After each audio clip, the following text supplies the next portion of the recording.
Yavaş kaptan da ayaklardan geçiyor. Başka kaptan. Hadi teşekkür ederim.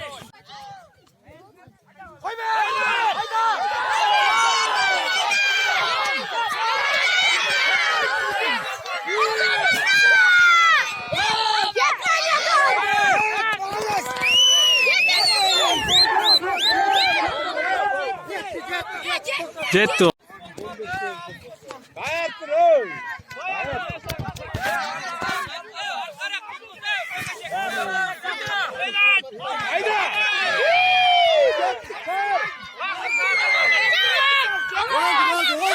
Şaşma, to'xtat.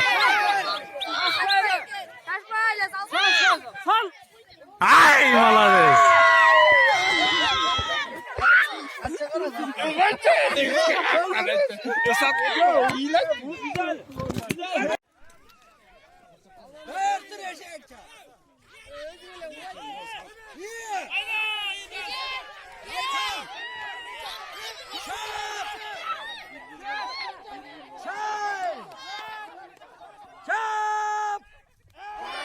Молодец. Koylar yaşattı. Koylar fide.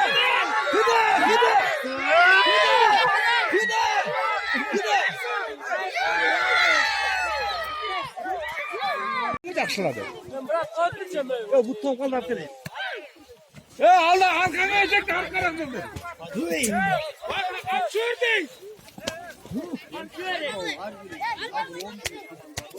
Sakin hazırda. Bana sakin. Hayda.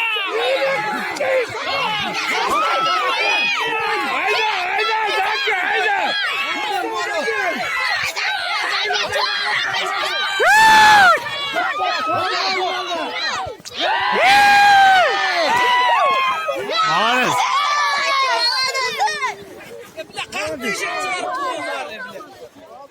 Молодец.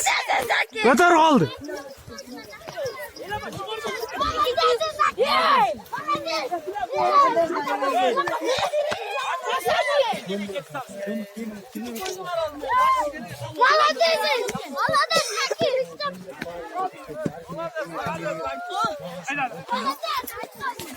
Bol, yazaqla.